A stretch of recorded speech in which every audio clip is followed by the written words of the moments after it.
Hello, my name is Sharon Boyes, and I have the privilege of being the Director of Strategic Advancement for the Florida Holocaust Museum.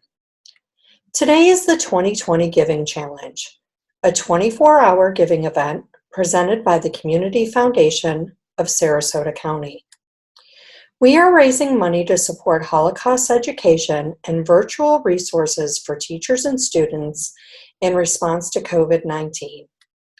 Throughout the day, we will be featuring examples of how we are delivering these essential learning tools throughout our region and the entire state of Florida. We realize this is a very difficult and challenging time for all of us. If you are able to support us in any way, we need your help now more than ever. The Patterson Foundation will match any donation up to $100 made during the Giving Challenge on our page at www.givingpartnerchallenge.org. Thank you for being the one to help us lead, to educate, to change the world. Hello everyone, my name is Yara Lugo and I am the Associate Educator at the Florida Holocaust Museum. In this video, I'm going to be showing you how you can request a Zoom lesson for your classroom, and you'll also have a chance to watch a short clip from a testimony from survivor Jackie Albin. The following video we'll be watching is part of the testimony of survivor Jackie Albin. This video was recorded during a Zoom lesson with a 5th grade class. We will be showing the rest of Jackie Albin's testimony in an upcoming Testimony Tuesday, so please join us on our Facebook page for more details. To have a Zoom lesson for your classroom, all you need to do is submit a speaker request on our website, which is flholocaustmuseum.org, and I'm going to show you how you can do that. To begin your request for a Zoom lesson with a survivor or a second-generation speaker, go to our website at flholocaustmuseum.org. From our home page, click on Learn, and scroll all the way down, and click on Speakers Bureau. Please remember that until further notice, all speaker requests will only take place via Zoom. The Speakers Bureau website will lead you to a landing page where you can find more information about each of our speakers that are Holocaust survivors or second-generation speakers.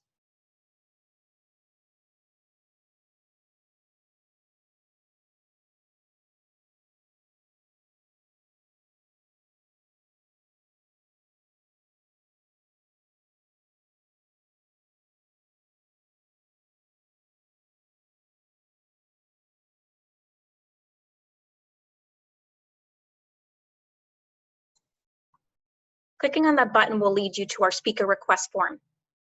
When you get to that form, please fill out your contact information, your school information, your preferred date for your Zoom call, more information about your group, which will take place via Zoom, and let us know more information about your group. When you get to the speaker request form, please fill out all required information.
Click Submit when you are done.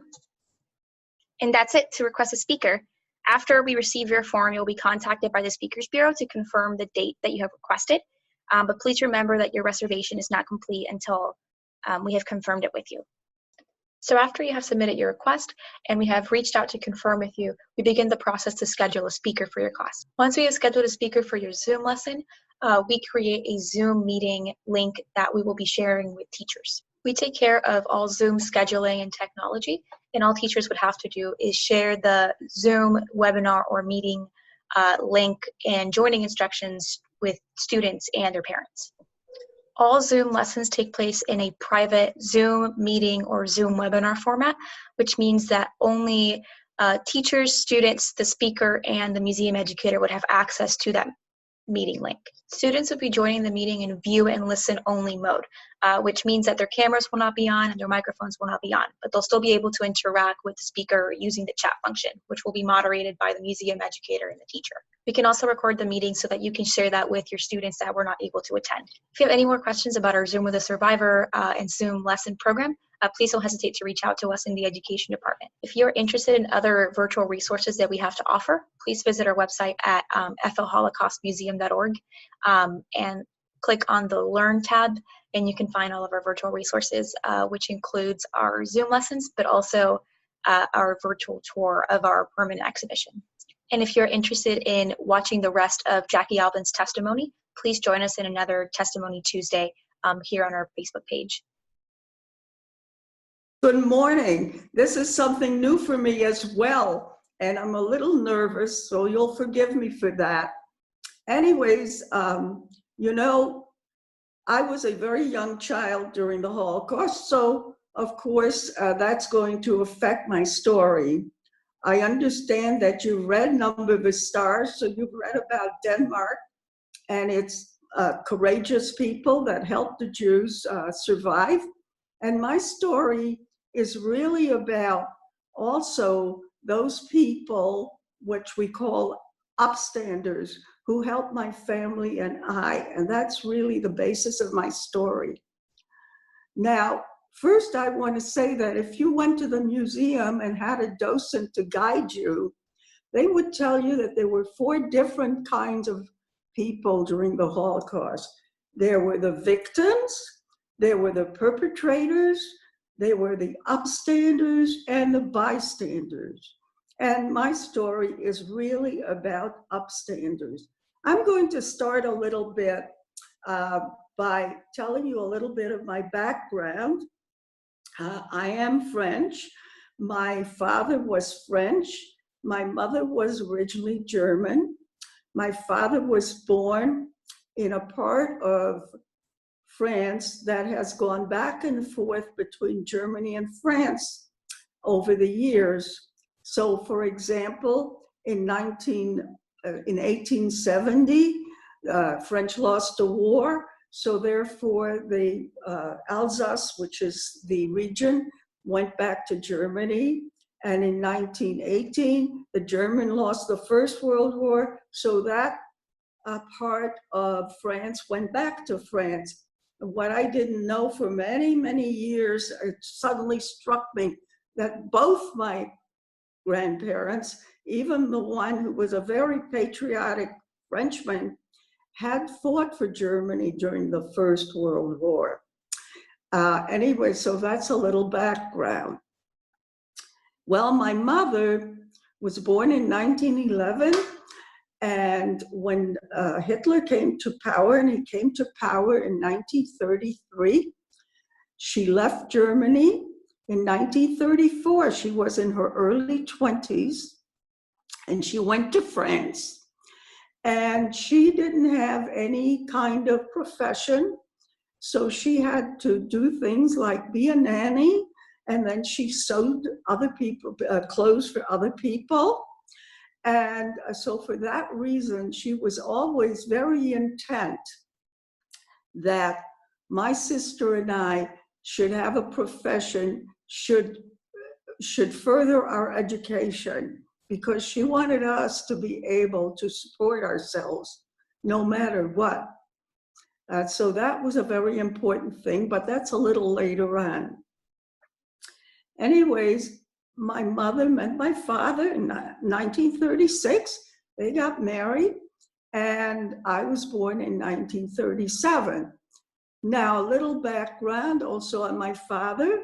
You know, I don't know if you've heard about the Depression, but there was a big depression in the United States and also in Europe. And my grandfather, my French grandfather, had a couple of butcher shops, and he went bankrupt and he lost everything. And he found a job in a little town, and I wish I could show you a map, but a little town called Gex, as in a abattoir. Well, I'm going back to my French, in a slaughterhouse. And so he moved down there, and my parents, not having any money either, moved down there with to be with him. And so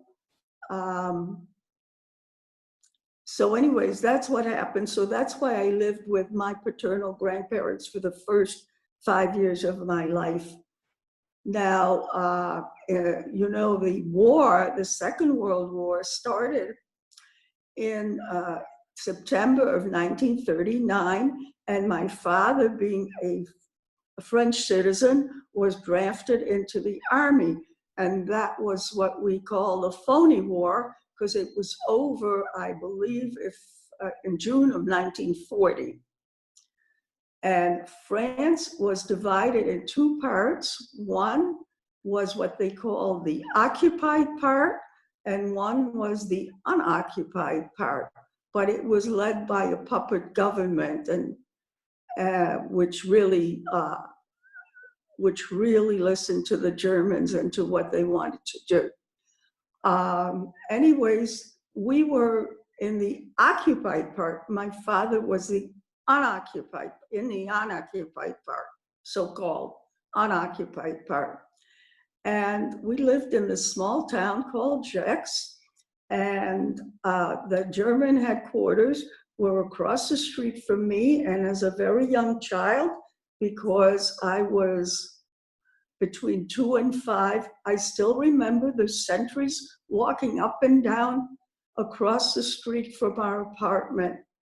And of course, my mother and my grandparents had to wear the yellow star, which you may have some knowledge of, but I didn't, because I was under 6.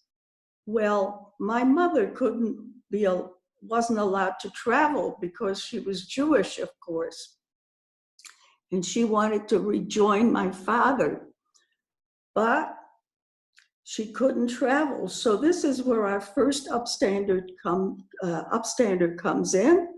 His name was Monsieur Fournier. He was a neighbor and a friend of ours, and he was also a hunter. This is very mountainous country in the Alps. And he said to my mother, he said, Therese, which was my mother's name, I will take you, we will walk to a place where you can take your star off and you can get on the train and rejoin your husband. So remember that I want to emphasize how dangerous it was for him to do this.